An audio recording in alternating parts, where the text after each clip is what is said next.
أشهد أن لا إله إلا الله وحده لا شريك له وأشهد أن محمدا عبده ورسوله أما بعد فأعوذ بالله من الشيطان الرجيم بسم الله الرحمن الرحيم الحمد لله رب العالمين الرحمن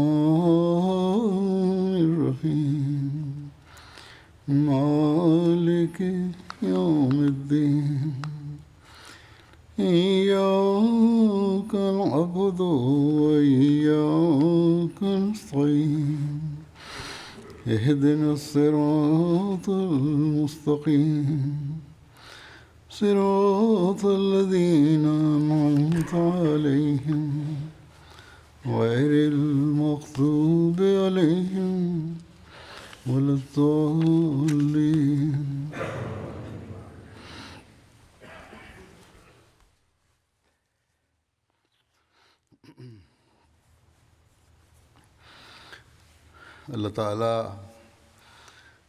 En accord aux promesses divines, les faveurs de Dieu ne cessent de pleuvoir quotidiennement sur la communauté du serviteur véritable du saint prophète Mohammed sallallahu alayhi wa sallam. J'en ai fait mention lors du discours bilan prononcé au cours de la Jalsa Salana, et j'avais déclaré ce jour-là qu'il me serait impossible de présenter tous ces récits dans un temps limité. Notamment comment Allah ne cesse d'accorder ses faveurs, comment Allah ouvre les cœurs des gens afin qu'ils embrassent l'Ahmadiyya, et comment Allah renforce la foi des uns et des autres, et comment Allah fait échouer l'ennemi. Les gens présentent d'innombrables récits sur ces thèmes. J'en présenterai quelques-uns aujourd'hui, car ces récits renforcent la foi de nombreux Ahmadis.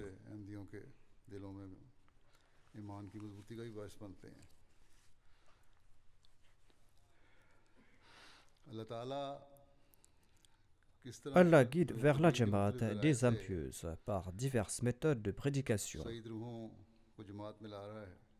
et Allah établit par ce moyen de nouvelles Jamaat.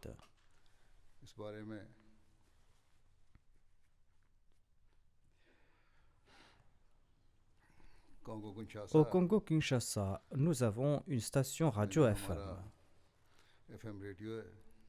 Monsieur Hamid, un de nos missionnaires qui travaille au Congo-Kinshasa, relate ceci.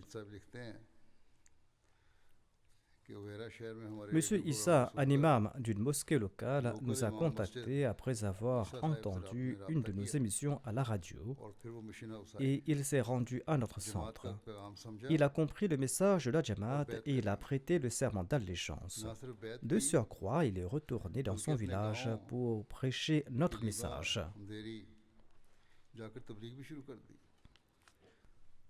14 personnes ont embrassé l'Ahmadiyya grâce à ses efforts. Quand notre missionnaire central a visité ce lieu, 8 personnes de plus ont prêté le serment d'allégeance. C'est ainsi qu'une nouvelle Jamaat a été établie là-bas. D'une part, Allah accorde la capacité à des imams de noble caractère de comprendre ce message après l'avoir entendu. D'autre part, la seule vocation des ulémas pakistanais n'est rien d'autre que de s'opposer à l'Ahmadiyya. Monsieur Omar Munawar, notre muallim, a été envoyé dans la province de Maindombe au Congo-Kinshasa. Il s'est rendu dans une mosquée des musulmans wahhabites. Là-bas, il a distribué des brochures. Des jeunes fauteurs de troubles sont sortis de la mosquée pour protester et ils ont commencé à envoyer des pierres. On dit qu'en Afrique, les gens ne sont pas éduqués et c'est pour cette raison qu'ils sont prêts à tout écouter. Il y a aussi de l'opposition là-bas. Le muallim n'a cessé de prêcher tout en se protégeant de ces pierres.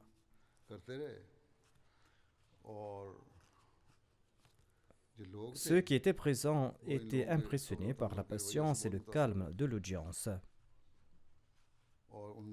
Et certains de ceux qui étaient sortis de la mosquée sont revenus à la mosquée pour écouter les propos du muallim. Les membres de l'audience ont présenté leurs questions sur la Jamaat et ils ont présenté leurs objections. Le muallim, quant à lui, a répondu à leurs interrogations. Un jeune homme qui parlait fort a déclaré que vous accomplissez le Hajj à Londres, vous les Ahmadis, tandis que le prophète d'Allah, sallallahu alayhi wa sallam, a accompli ses Hajj à la Mecque. Le muallim lui a demandé « Dis-moi combien de Hajj le saint prophète Mohammed lui a-t-il accompli ?» Sur ce, le jeune homme a déclaré que le prophète d'Allah sallallahu alayhi wa sallam, a effectué le Hajj toute sa vie durant, depuis sa naissance. Le muallim lui a répondu que l'envoyé d'Allah sallallahu alayhi wa sallam, n'avait effectué qu'un seul Hajj tout au long de sa vie. L'imam et d'autres aînés de la mosquée ont réprimandé ce jeune homme en disant que vous n'êtes que des fauteurs de troubles. En tout cas, ces gens-là ont quitté l'endroit tout embarrassés. L'imam a emmené la délégation de la Jamaat chez lui, accompagné de 2 autres imams et d'autres individus.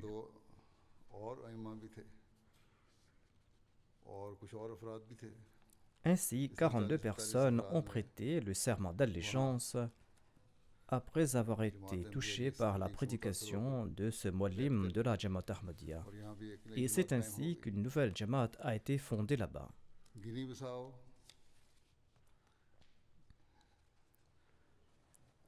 L'imam Tamané de la Guinée-Bissau relate « Jusqu'aujourd'hui, on nous a dit que les Ahmadis ne croient pas au saint prophète Mohammed lui, qu'ils n'acceptent pas le Saint-Coran et les hadiths. » Cet imam avait suivi la Jalsa Salana. Il déclare « Aujourd'hui, grâce aux bénédictions de la Jalsa, nous avons vu et entendu votre calife. Votre calife a présenté les conseils d'Allah et du saint prophète Mohammed lui en puisant dans le Saint-Coran et les hadiths. Aujourd'hui, je suis convaincu qu'on mène une propagande mensongère contre la Jamaat Ahmadiyya. D'ailleurs, les communautés divines sont toujours victimes de ces propagandes mensongères. » L'imam de cette mosquée a déclaré « J'adhère à l'Ahmadiyya à partir d'aujourd'hui et je prêcherai son message au mien. » Par la grâce d'Allah, il est en train d'accomplir ce travail de prédication et de nouvelles Jamaat ont été établies grâce à ses efforts. Nos opposants qui sont au Pakistan ne doivent pas s'opposer à nous rien que pour le plaisir.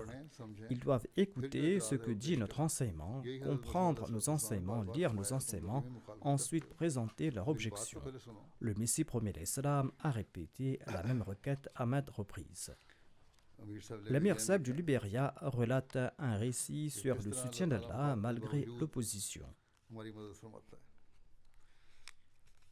2 ans auparavant, quelques habitants de la ville de Genagle du comté de Nimba avaient embrassé l'Ahmadiyya. Ils étaient auparavant des chrétiens ou des athées. Après leur bayra, on a organisé la formation et les prières de ces nouveaux convertis sous le véranda d'une maison. Un jour, après l'office de la Swala, le missionnaire nommé Murtada a encouragé les membres de la Jamaat de prier pour qu'Allah leur accorde un terrain convenable pour bâtir une mosquée. Cette zone était un bastion du christianisme et des athées, et les gens de la région n'ont pas une bonne opinion des musulmans. Il était donc très difficile d'avoir un terrain pour bâtir une mosquée.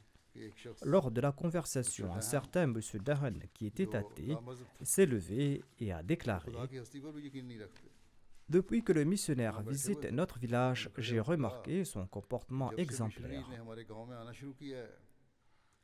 Il rencontre tout le monde aimablement et il mange dans le même récipient que les autres. Il vient s'asseoir tout près de moi, moi qui ne crois pas en Dieu et moi qui suis un ivrogne, et il me demande comment je vais. Je n'ai jamais vu pareil comportement auparavant.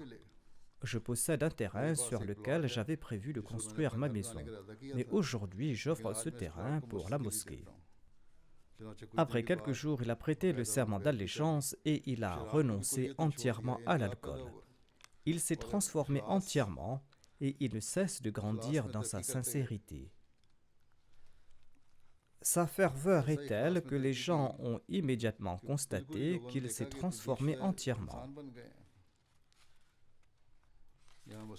La construction de la mosquée a débuté.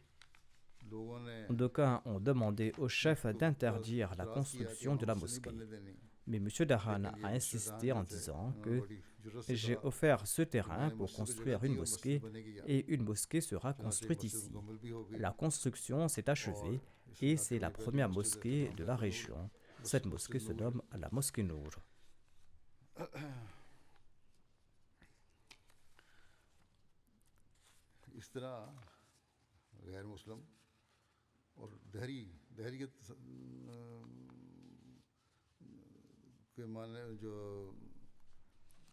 C'est ainsi que les non-musulmans et les athées acceptent l'existence de Dieu. Par la grâce de Dieu, ils acceptent l'existence de Dieu, ils en sont convaincus et ils acceptent aussi l'islam comme la vraie religion.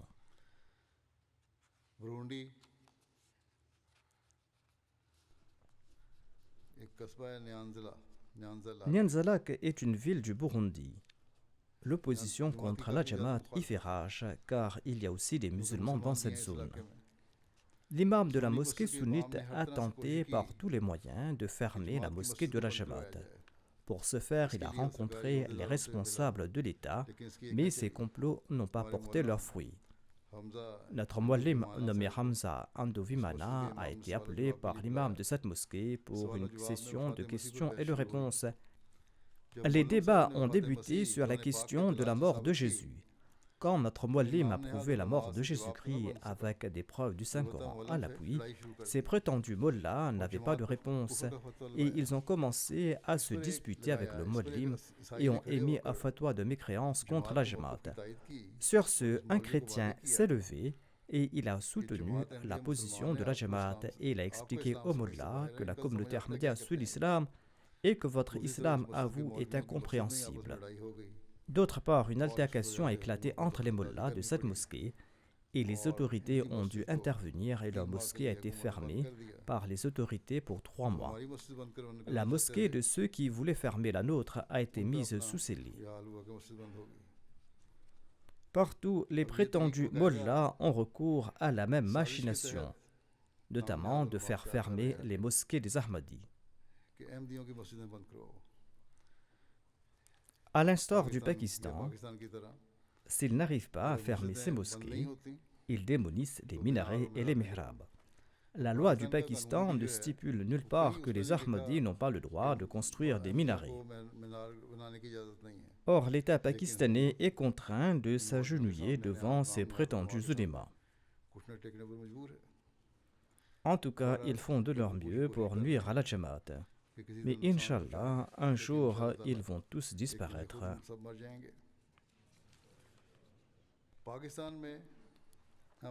Au Pakistan, on nous interdit de publier le texte du Saint-Coran. Loin de pouvoir publier la traduction du Saint-Coran, publier rien que le texte arabe est un crime impardonnable. Certains ont même été persécutés, voire poursuivis, pour avoir écouté la récitation du Saint-Coran.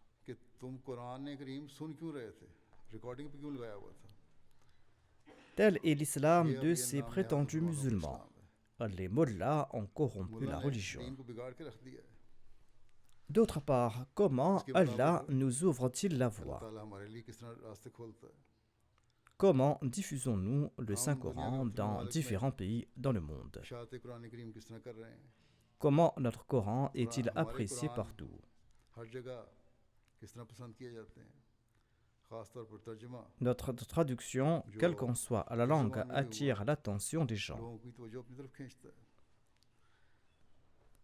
Un muallim de Dar es Salaam en Tanzanie a déclaré qu'il distribuait des brochures et il vendait des ouvrages de la Jamaat dans une région. Cette méthode permet d'ouvrir la voie pour l'établir pour la prédication. Il relate, un jour, j'ai reçu un appel d'un non-Ahmadi vivant à 30 km de chez moi. Il voulait acheter un exemplaire du Saint-Coran accompagné de la traduction en langue swahili. Le Moualim a déclaré, je lui ai dit qu'il pourra en trouver dans sa zone, mais il a insisté en disant qu'il apprécie beaucoup la traduction de la Jamaat et le tafsir de la Jamaat, même s'il en existe d'autres. Votre traduction m'est plus compréhensible et c'est pourquoi je souhaite l'acquérir, a-t-il déclaré. M. Bilal est un missionnaire au Mali. Il relate, la Jamaat Ahmadiyya avait organisé une exposition du Saint-Coran. Un étudiant est venu au stand et nous lui avons présenté la traduction française du Saint-Coran publiée par la communauté en disant que c'est la meilleure traduction contemporaine. Ce jeune homme a répondu qu'il possède également une autre traduction du Saint-Coran qui est meilleure que celle de la Jamaat. Voilà ce qu'a dit le jeune. En tout cas, il est rentré chez lui et il a apporté cet exemplaire du Saint-Coran. Afin de prouver la supériorité de sa traduction, il a passé plus d'une heure à comparer sa traduction à la nôtre. Il était imbu d'équité et finalement, il a été contraint d'admettre que la traduction de la Jamaat est supérieure et qu'en fait, cette traduction facilite la compréhension du Coran. Ensuite, il a acheté une copie du Saint-Coran et il l'a emportée.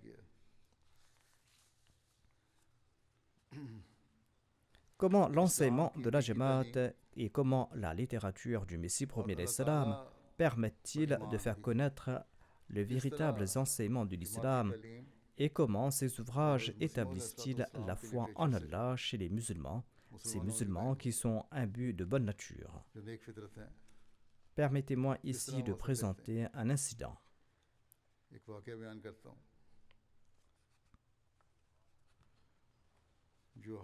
À l'occasion de la foire aux livres de Johat, un certain Jalnous, un ingénieur en informatique, a visité notre stand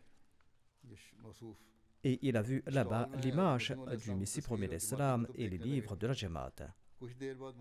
Après quelque temps, il s'est adressé au missionnaire sur le stand.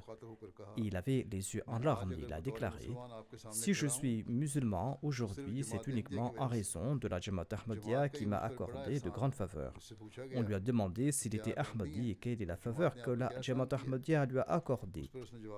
Il a relaté, « Je ne suis pas Ahmadi, mais je me suis écarté peu à peu de la religion pour sombrer dans l'athéisme. » Mon père avait d'anciens ouvrages de la Jamaat Ahmadiyya, des livres écrits par Hazrat Mirza Ghulam Ahmad de Qadian.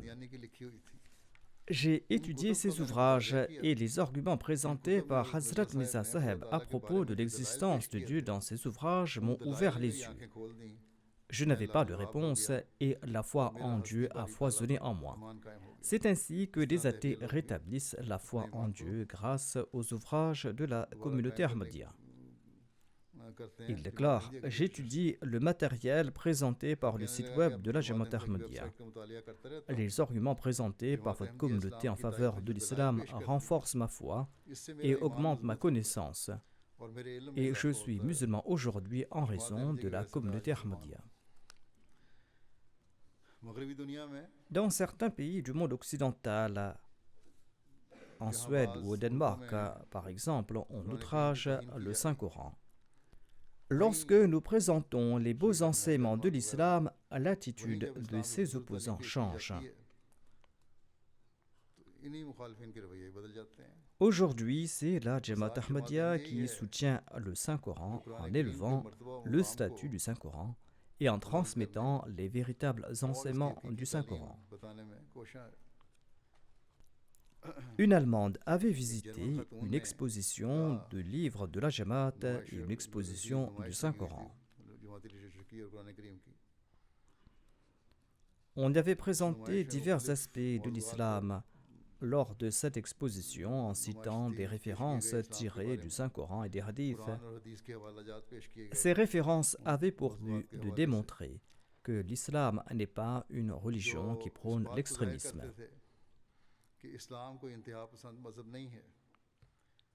Cette Allemande a déclaré, Votre communauté nous a présenté l'islam d'une manière très simple. Il n'y a aucune raison de s'opposer à l'islam et au Saint-Coran.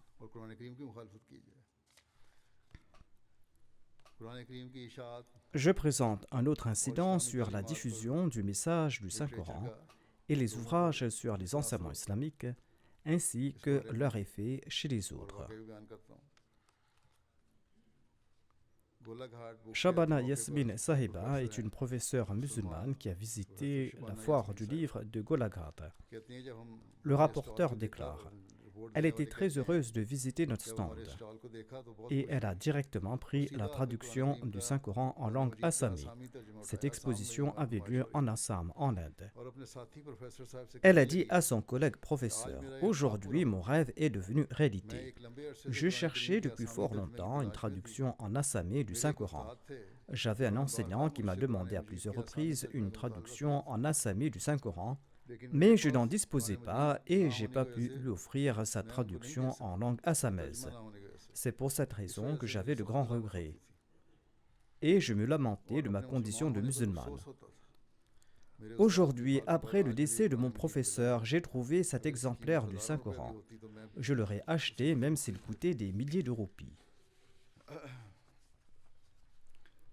C'est uniquement par la grâce d'Allah qu'en installant ces stands de livres, la communauté Ahmadiyya répond aux besoins religieux et spirituels dans ces régions reculées où les musulmans ne disposent pas du Saint-Coran et d'autres ouvrages islamiques élémentaires. Une dame nommée Banti Dubaras a visité la foire du livre de Pirdimaji.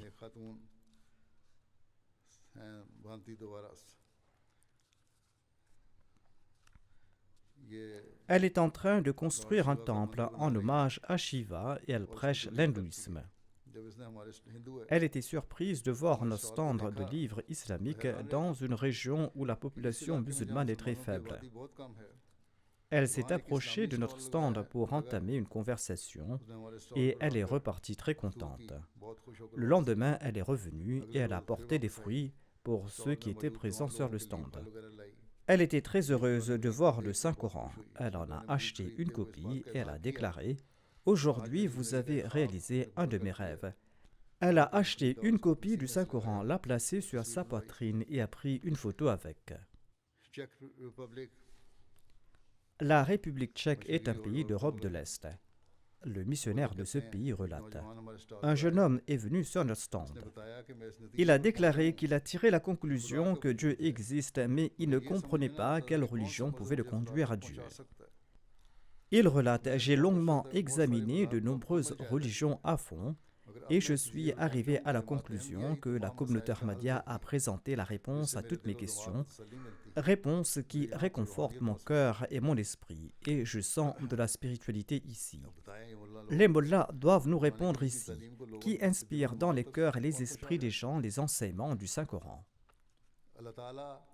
Comment Allah ouvre-t-il les voies pour la prédication? Il existe d'autres événements inspirants pour la foi à cet égard. Au Pakistan, toutes nos activités sont interdites. Or, malgré ces restrictions, Allah nous facilite la tâche ailleurs.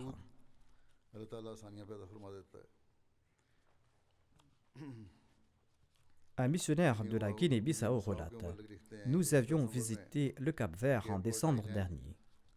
Lors de la visite, nous avons ressenti le fort besoin de lancer une émission à la radio, une émission qui va aider à transmettre plus rapidement le message de la communauté. Malgré de nombreux efforts, la communauté n'a pas été officiellement enregistrée là-bas dans ce pays et nous n'arrivions pas à avoir un créneau à la radio pour nos émissions. Après la fin de notre tournée, nous avons imprimé nombre de dépliants de la Guinée-Bissau et nous les avons envoyés au Cap-Vert. Là-bas, ces dépliants ont été distribués en grand nombre. Après avoir lu un de ces dépliants, une personne a contacté notre centre en disant qu'il voulait savoir davantage à propos de la Jamaat. Et c'est ainsi que nous l'avons rencontré. Nous lui avons parlé à propos de la Jamaat. Il a demandé: pourquoi ne présentez-vous pas vos enseignements à la radio? On lui a dit que nous tentons de le faire, mais que nous n'obtenons pas de créneau à la radio pour nos émissions. Sur ce, il a déclaré: je possède une station radio, je suis le directeur de cette station. vous pouvez y diffuser vos émissions et transmettre le message de la Jamaat. Et c'est ainsi qu'Allah a ouvert une nouvelle voie.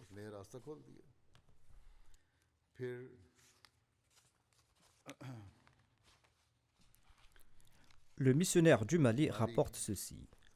Un ami nommé Ahmad Touré est venu assister à la Jalsa Salana d'un village de la région de Kolikoro. Il relate qu'il existe une école de pensée au Mali qui n'accorde pas d'importance à la Salah et aux pratiques de l'islam. Mais les gens qui appartiennent à cette école de pensée se disent musulmans. Les Ahmadis, quant à eux, ne sont pas musulmans aux yeux de nos adversaires. Et cette personne a dit qu'il était membre de cette communauté, mais son cœur n'était pas satisfait. Il était pieux de nature. Il a déclaré « Nous nous proclamons musulmans tout en insistant qu'il n'est pas nécessaire d'appliquer les préceptes de l'islam à l'instar de la Salah. Or, mon cœur n'était pas satisfait de cela. » Un jour, il est tombé sur la station radio de la Jamaat en allumant sa radio. On y enseignait comment accomplir la Salah. Il a suivi cette émission avec beaucoup d'intérêt. Et après avoir suivi la radio de la Jamaat, il a été convaincu que les Ahmadis sont les vrais musulmans. Mais les gens de son village lui ont dit que tous les ulémas avaient expulsé les Ahmadis du giron de l'islam. Il rapporte « J'ai vu des gens ici prier et accomplir la prière de Tahajjud. Sur ce, mon cœur était satisfait. Je ne connais pas grand-chose à la religion, mais j'ai vu de mes propres yeux autant que je connais de l'islam et aujourd'hui, je rejoins l'Ahmadiyya. »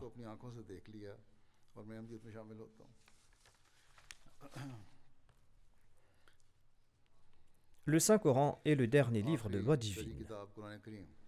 Comme je l'ai dit, il est interdit aux Ahmadis du Pakistan de le lire ou de l'écouter. C'est un très grand crime là-bas au Pakistan. C'est à travers ce même livre que la communauté Ahmadiyya est en train de transmettre le message de l'islam au monde et est en train de réformer le monde. Shardil Saheb, le missionnaire de la Micronésie, relate ceci.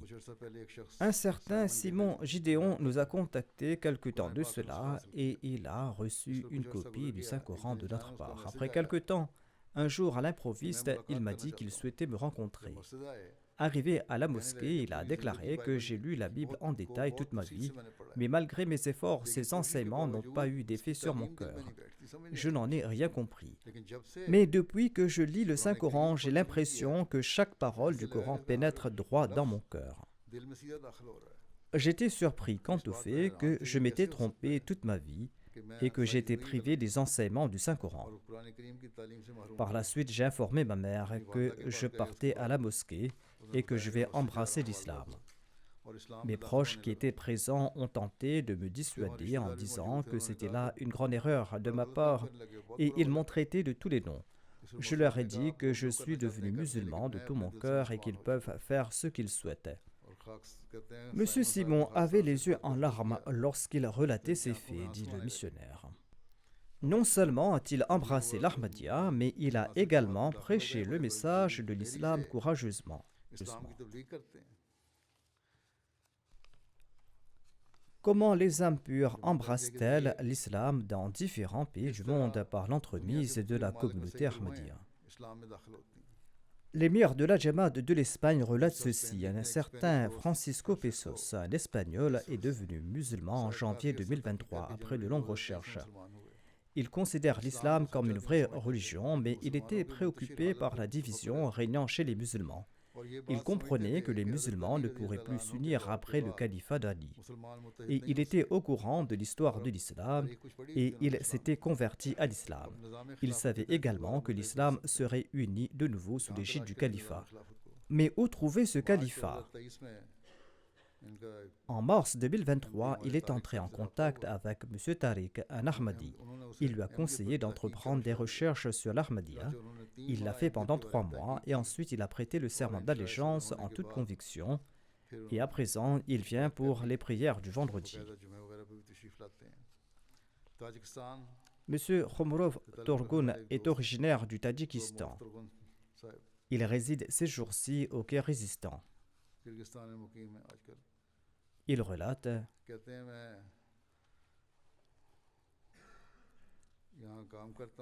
J'ai rencontré des amis Ahmadis là où je travaillais à Kashgar. et il a cité le nom de certains d'entre eux. Il relate: je leur ai parlé au sujet de la Jamaat pendant 3 ans.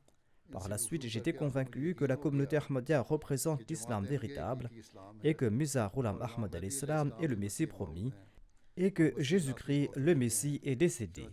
Ainsi, j'ai rejoint la Jamaat Ahmadiyya, prié pour qu'Allah m'accorde l'occasion de servir la communauté, qu'Allah me rende pieux et qu'Allah m'accorde l'occasion de suivre les 10 conditions de la Bayra. Atal Wahed, un missionnaire de la Russie, rapporte ceci: Allah a attiré un jeune homme vers l'islam et l'Ahmadiyya. Nous étions en contact depuis 1 an et demi. Ce jeune homme vit dans une petite ville. Son père s'était éloigné de la religion. La femme de Marcel, ce jeune homme, quant à elle, appartenait à l'église chrétienne orthodoxe.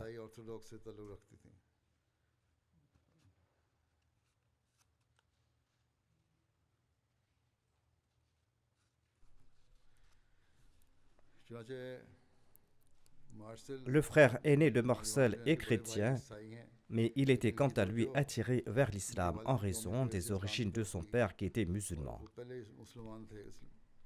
Ainsi donc, Marcel a accepté l'islam des sunnites, mais de nombreuses questions sur les enseignements islamiques lui traversaient l'esprit, et son mollah local ne lui avait pas répondu de manière satisfaisante. Son insatisfaction s'est accrue, et entre-temps, Allah l'a mis en relation avec la communauté Ahmadiyya de la Russie à travers Internet. Ainsi donc, M. Marcel a obtenu des réponses satisfaisantes à ces questions. Il déclare: j'ai tenté de comprendre l'islam par diverses sources, mais j'ai trouvé l'islam véritable au sein de la communauté Ahmadiyya. Ainsi, il a prêté le serment d'allégeance.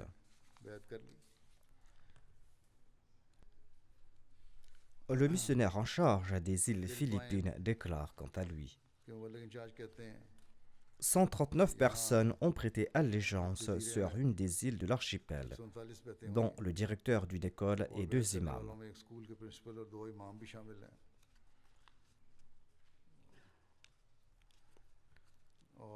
4 imams de mosquée ont prêté le serment d'allégeance et sont devenus Ahmadis. Haji Issa, l'un des imams, a déclaré que la mosquée dont il était l'imam appartenait désormais à la communauté Ahmadiyya. Une autre personne a fait don à la communauté d'un terrain jouxtant la mosquée où il est prévu de construire une maison au cours de l'année afin qu'un missionnaire local puisse y être affecté en permanence. Cet imam fait également des sacrifices financiers. Il ne se contente pas de collecter de l'argent, il a un magasin, il a un commerce et consent également à des sacrifices financiers. Il a relaté qu'il avait offert un jour 500 pesos et afin de renforcer sa foi, Allah lui a donné 100 000 pesos de manière inattendue le lendemain. C'est ainsi qu'Allah guide lui-même ceux qui sont de nature pieuse.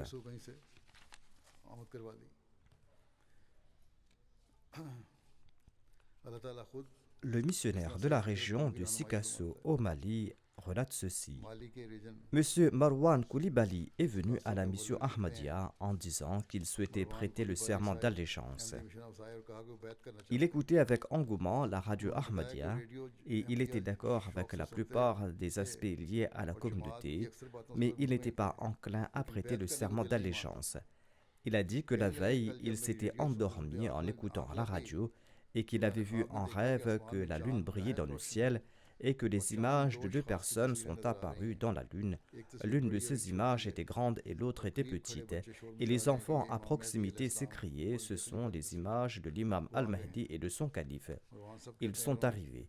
Marwan Seb relate qu'il a demandé à un ancien qui se trouvait à proximité s'il pouvait également voir les images dans le rêve, ce à quoi il a répondu que non.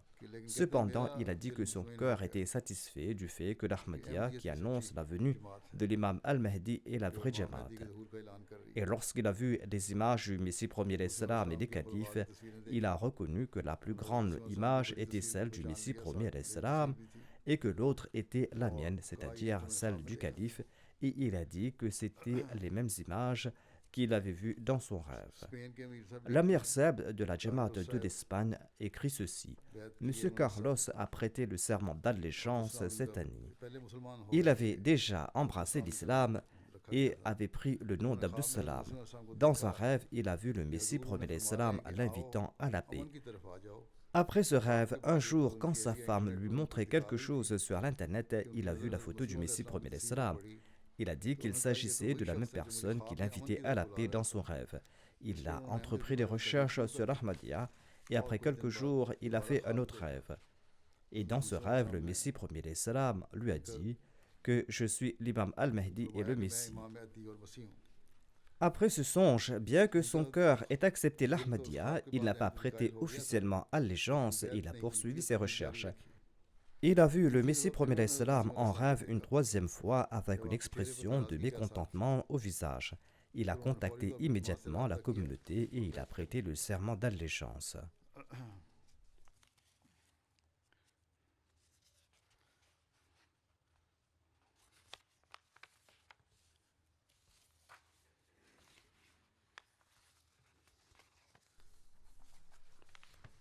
Malgré les efforts incessants de nos ennemis, les nouveaux convertis expriment la fermeté de leur foi.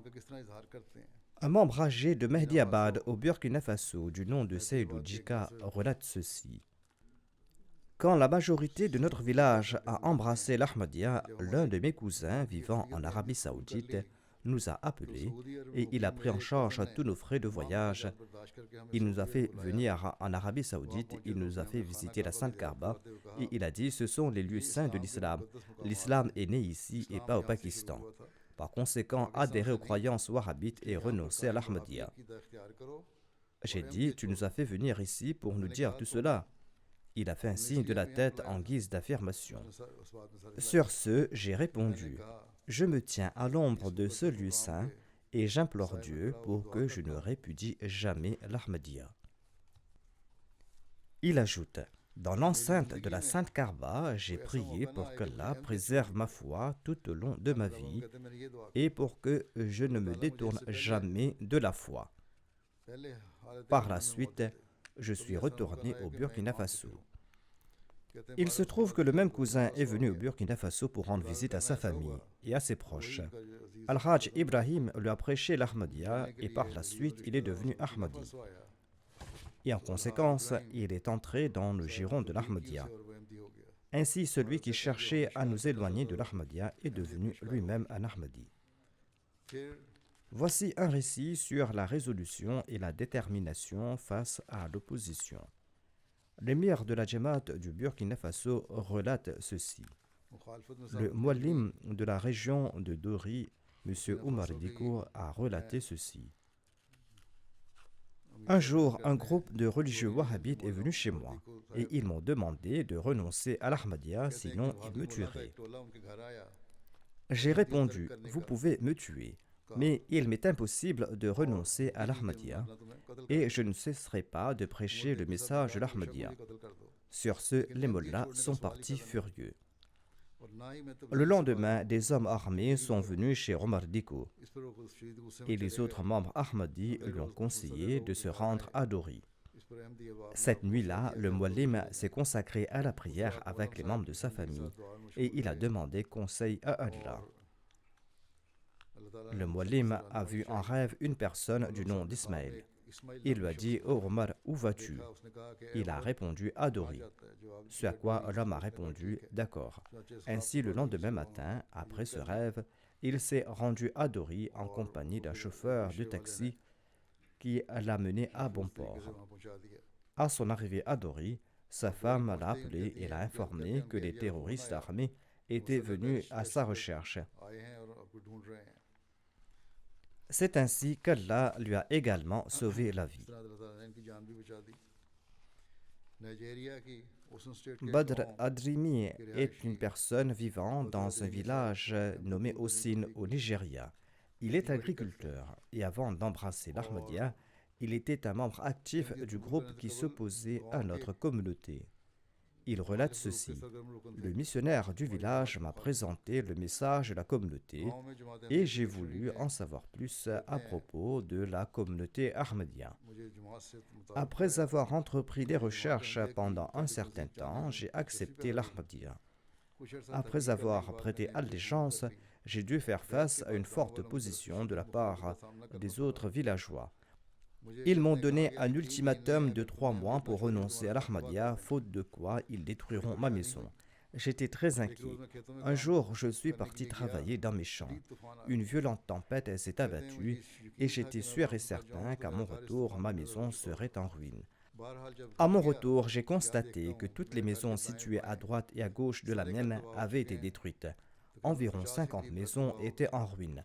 Non seulement que les toits de ces maisons avaient été détruits, mais leur structure entière avait été réduite à l'état de décombre. Et je me suis souvenu que les ennemis m'avaient dit ceci: étant donné que tu as embrassé l'Ahmadiyya, un jour, quand tu vas retourner chez toi, tu verras que ta maison est en ruine. Sur ce, j'ai prié: ô Allah, si cette communauté est d'origine divine, et si Mirza Ghulam Ahmad est le Messie promis et l'imam Al-Mahdi prédit par le saint prophète, paix soit lui, eh bien protège ma maison. Quand la pluie s'est calmée, je suis entré chez moi et j'ai vu que toutes les pièces étaient intactes. Il n'y avait pas de dégâts, bien que de nombreuses maisons voisines avaient été détruites. Après cet incident, ma foi en l'Ahmadiyya s'est renforcée et j'étais certain que cette communauté était d'origine divine. Dans tous les pays du monde, Allah manifeste de tels incidents et son aide en faveur du Messie premier d'Islam. Le Messie premier d'Islam qui nous a présenté les véritables enseignements de l'Islam. Ceci est la plus grande preuve de la véracité de la communauté Ahmadiyya. Par la grâce d'Allah, ces incidents renforcent la foi des gens.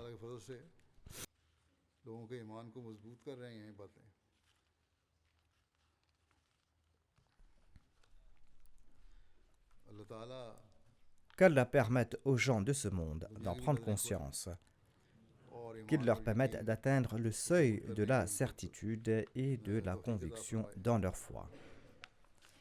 Je vais maintenant mentionner quelques personnes qui sont décédées récemment et dont je dirigerai les prières funéraires en l'absence des dépouilles. En passant, je voudrais aussi ajouter que ces jours-ci, le Covid est en train de se propager de nouveau. Les gens doivent prendre des précautions à cet égard. Le premier membre décédé que je mentionnerai se nommait Amtul Hadi Sahiba, épouse de Pir Ziauddin Sahib. Elle était la fille de Hazrat Dr. Mir Ismail Sahib. Elle est décédée récemment à l'âge de 92 ans. Inna lillahi wa inna ilayhi raji'un.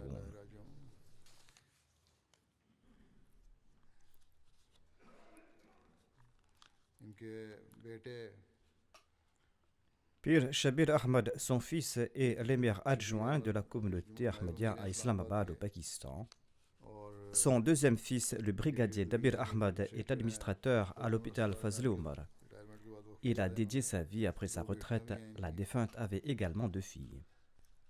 Son fils écrit: depuis notre enfance, mes frères, mes sœurs et moi-même avons observé notre mère prier et réciter le Saint-Coran avec régularité. Elle faisait régulièrement l'aumône et suivait la MTA. Elle participait activement à divers fonds financiers de la communauté. Elle a fait partie des premiers contributeurs du Daftar Awwal du Tahrik Jadid. En 1971, lors de la guerre entre le Pakistan et l'Inde, son mari, le brigadier Ziauddin Sahib, se trouvait dans l'est du Pakistan, c'est-à-dire l'actuel Bangladesh. Il y a séjourné pendant une longue période. Son fils Pir Dabir relate ceci: ma mère et ma sœur cadette s'y trouvaient également. Au bout d'un certain temps, mon père a renvoyé ma mère et ma sœur. Ma mère était inquiète, mais elle ne nous a jamais fait part de son inquiétude à nous, ses enfants. Elle ne cessait de nous rassurer. Son mari est revenu après 6 mois. Son fils relate: à l'occasion de l'Aïd, elle nous conseillait toujours de nous occuper des pauvres et de leur offrir des sommes en cadeau. 2 fois par an, elle faisait don de somme importante à Humanity First. Le docteur Nouri en a également fait mention. Elle faisait des dons pour l'installation de puits d'eau, pour l'installation de pompes à main, pour l'éducation des enfants et pour fournir de la nourriture aux pauvres. Amtul Kabir Talat, sa fille, relate. Elle récitait le Saint-Coran à haute voix et elle ne médisait jamais, et elle empêchait également les autres de médire. Elle était très dévouée au califat, elle suivait la MTA régulièrement, elle écoutait le sermon du vendredi du calife régulièrement. Et elle nous conseillait toujours de lire les ouvrages de notre communauté. Elle était également passionnée de lecture, et elle avait toujours un livre à son chevet. Elle était très amicale et sympathique. Sa petite fille relate ceci.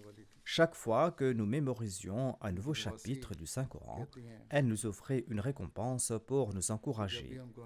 Je me souviens qu'après la prière d'Al-Fajr, elle passait du temps pour de longues prières et pour l'évocation d'Allah. Elle nous conseillait en faire de même. Après s'être préparée le matin, elle étudiait le Saint-Coran avec ses commentaires. Elle lisait également le recueil de Hadith Hadikatus Salihin, les livres du Rouhani Khazaïn. Ensuite, elle prenait son petit déjeuner. Qu'Allah accorde sa miséricorde et son pardon à la défunte, qu'il élève son rang et que ses enfants puissent aussi perpétuer ses bonnes œuvres. Le prochain défunt se nomme le respecté Thaqib Kamran. Il était un Waqfi Zindagi et il servait comme le Naib Wakil Samiou Basri. Il est décédé à l'âge de 42 ans. Les médecins pensent qu'il a succombé à une intoxication alimentaire. Une autre tragédie qui s'est passée dans la famille est qu'environ 45 minutes avant le décès de Saqib Saheb, son fils qui se nomme Arif Kamran, qui avait également consommé le même repas, est décédé. Inna lillahi wa inna ilayhi raji'un. Hazrat Chaudhry Maula Bakhsh Saheb de Talwandi, Jumlan, de la province de Gurdaspur, l'arrière-grand-père paternel du défunt Saqib Kamran, avait prêté le serment d'allégeance au Messie premier à l'Islam. Kamran Saheb, quant à lui, a consacré sa vie au service de l'islam et il s'est enrôlé à la Jamia Ahmadiyya. Et après avoir obtenu son diplôme, il a été affecté à divers endroits. Allah lui a accordé une fille et 2 fils. Romessa Kashifa, qui est âgé de 17 ans, Ghalib Kamran, qui a 13 ans, et son plus jeune fils est décédé en même temps que lui. Toute la famille est tombée malade. Allah a sauvé les autres. Après avoir obtenu son diplôme à la Jamia, le défunt a été affecté à la Nazarat Islawishad Makami. Ensuite, il a été choisi pour se spécialiser dans le domaine des hadiths. Ensuite, il a été envoyé en Syrie afin de pousser ses études en langue arabe, sous l'égide de la Wakalat Alim du Tahrik Jadid. Mais en raison des circonstances sur place, il a dû rentrer, ou peut-être qu'il est retourné pour une autre raison. Par la suite, les studios du Tahrik Jadid ont été fondés en décembre 2018 et il a été nommé le Naib Wakil Samiou Basri Tahrik Jadid, un poste qu'il a occupé jusqu'à sa mort. Allah lui a accordé l'occasion de servir pendant 18 ans. Sadiqa Begum Sahiba, la mère de la défunte, relate que son fils Kamran était né avant le lancement du programme Waqf Now. Elle avait demandé à feu le 4e calife d'accepter ses 2 fils dans le programme Waqf Now. Le calife a accepté sa requête et les a inclus dans le plan Waqf Now. L'épouse du défunt déclare: il avait un très bon caractère. Il est impossible de décrire ses qualités. Il accordait une grande attention à ses prières, il avait un grand amour pour le califat, il prenait grand soin des biens de la Jamaat. Il avait beaucoup d'amour pour ses proches.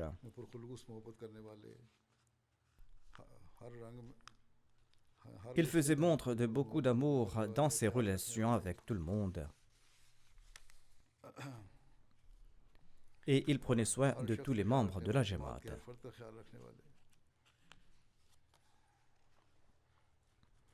Il s'évertuait à impartir une excellente éducation à ses enfants.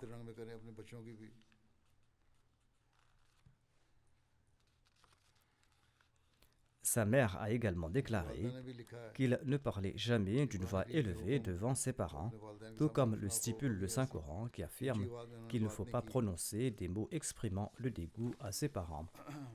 Il ne révélait jamais les secrets des autres, ni les affaires confidentielles de la Jamaat. Son épouse relate que si on entendait parler d'une affaire à l'extérieur, on l'interrogeait à ce sujet et il répondait qu'il s'agissait d'une affaire confidentielle et qu'il ne pouvait pas s'exprimer à ce propos. Il accordait une grande importance à l'accomplissement des prières en congrégation et conseillait également ses enfants à en faire de même. Il s'efforçait de prendre soin de ses enfants et de sa femme à la maison et de répondre à tous leurs besoins. Il était très fidèle dans toutes ses relations. Rumaysa, sa fille, relate « Mon père était très humble et pieux.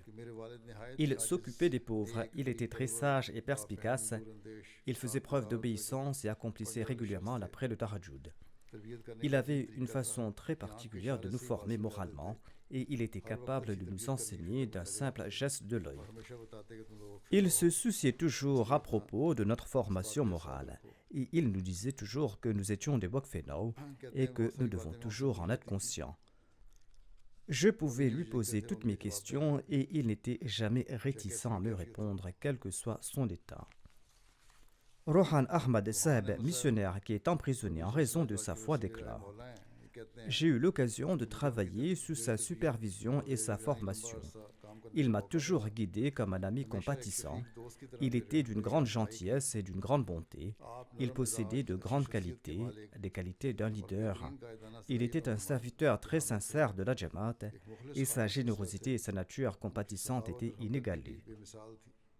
Prions également pour ceux qui ont été emprisonnés en raison de leur foi afin qu'Allah leur accorde la liberté. Qu'Allah accorde aux défunts son pardon et sa miséricorde, qu'Allah élève son statut et qu'il accorde aussi patience et constance à ses enfants, sa femme et à sa mère et qu'il permette à ses enfants de perpétuer ses bonnes œuvres. Le troisième défunt se nomme le professeur Dr Mohamed Ishaq Daouda Saheb de Cotonou au Bénin. Il est décédé récemment à l'âge de 60 ans. Inna lillahi wa inna ilayhi raji'un. Il appartenait à la famille Daouda du Bénin, dont les membres ont été les premiers à accepter l'Ahmadiyya au Bénin. Le respecté Zikrullah Daoud Saheb, le tout premier Ahmadi du Bénin, était son oncle paternel. Le père du défunt, Issa Daoud, a été l'adjoint de l'émir national du Bénin jusqu'à sa mort. En 1980, quand il était encore étudiant, le défunt a accepté l'Ahmadiyya grâce aux efforts de la prédication de Zikrullah Daoud Saheb. Après avoir accepté l'Ahmadiyya, il a prêché à ses propres parents avec le concours de son oncle. Au bout d'un certain temps, ses parents ont accepté l'Ahmadiyya. En 2022, il a obtenu un doctorat en zoologie dans une université sénégalaise. De retour au Bénin, il a été nommé professeur à l'université de Parakou au Bénin. Grâce à ses capacités intellectuelles, il a participé à de nombreuses conférences dans le pays et à l'étranger. Il a servi au poste de Sadr de la Khoudam al-Ahmadiyya du Bénin pendant une longue période. Il s'est joint au système d'Al-Wasiyya alors qu'il était encore étudiant et c'est ainsi qu'il a eu l'honneur de devenir le tout premier moussi du Bénin. Son épouse Rehana Daoud Saheba occupe actuellement le poste de secrétaire national de la Tarbiya au sein de la Lajna Imaïla. Elle déclare « J'ai accepté l'Ahmadiyya après mon mariage grâce au tablir de mon mari. Il m'a enseigné le Yasan al-Quran et le Saint-Coran. Il était très noble, digne de confiance, compatissant, il s'occupait des pauvres.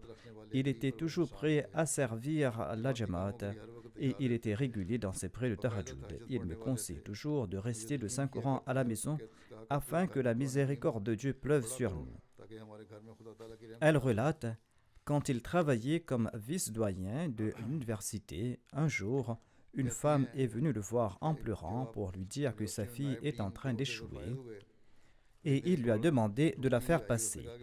La femme a déclaré que si elle ne passe pas, son mari ne va plus payer les frais de scolarité et va la frapper. Elle avait apporté une grosse somme. Daouda Saeb lui a dit que si les étudiants passent en payant de l'argent, eh bien les pauvres ne pourront pas passer.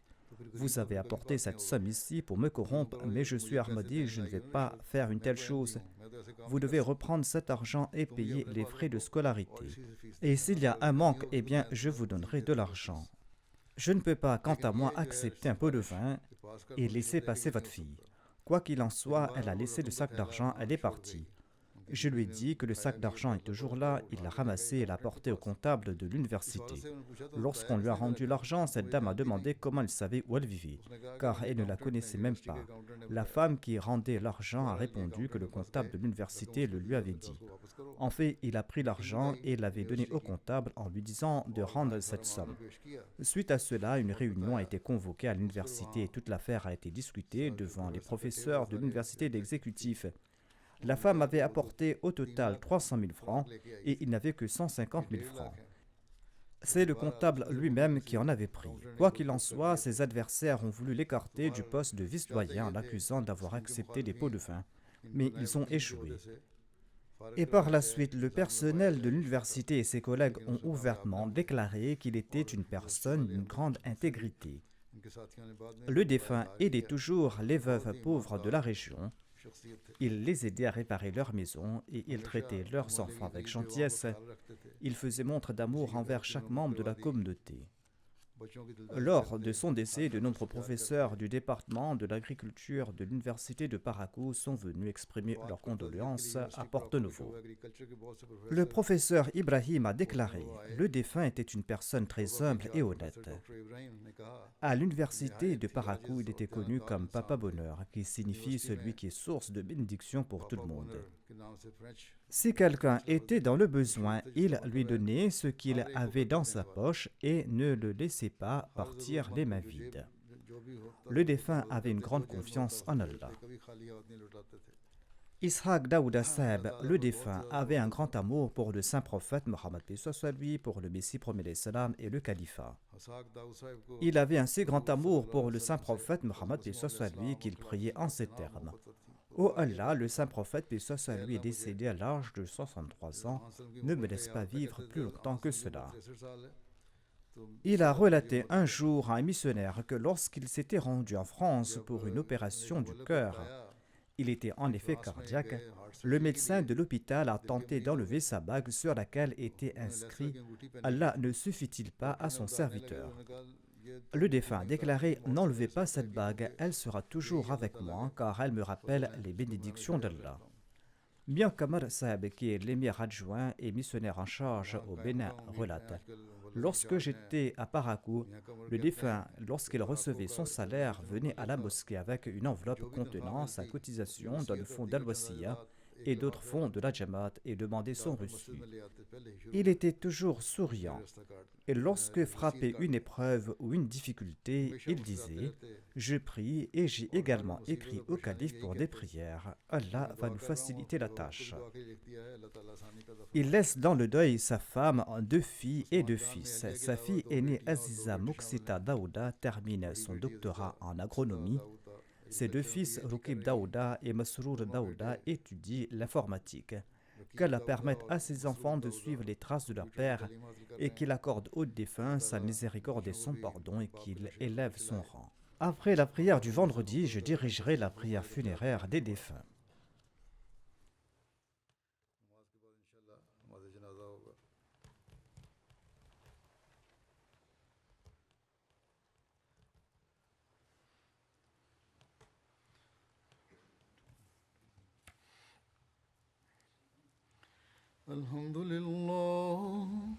الحمد لله نحمده ونستعينه ونستغفره ونؤمن به ونتوكل عليه ونعوذ بالله من شرور أنفسنا ومن سيئات أعمالنا من يهده الله فلا مضل له ومن يضلل فلا هادي له ونشهد أن لا إله إلا الله ونشهد أن محمدا عبده ورسوله عباد الله رحمكم الله إن الله يأمر بالعدل والإحسان وإيتاء ذي القربى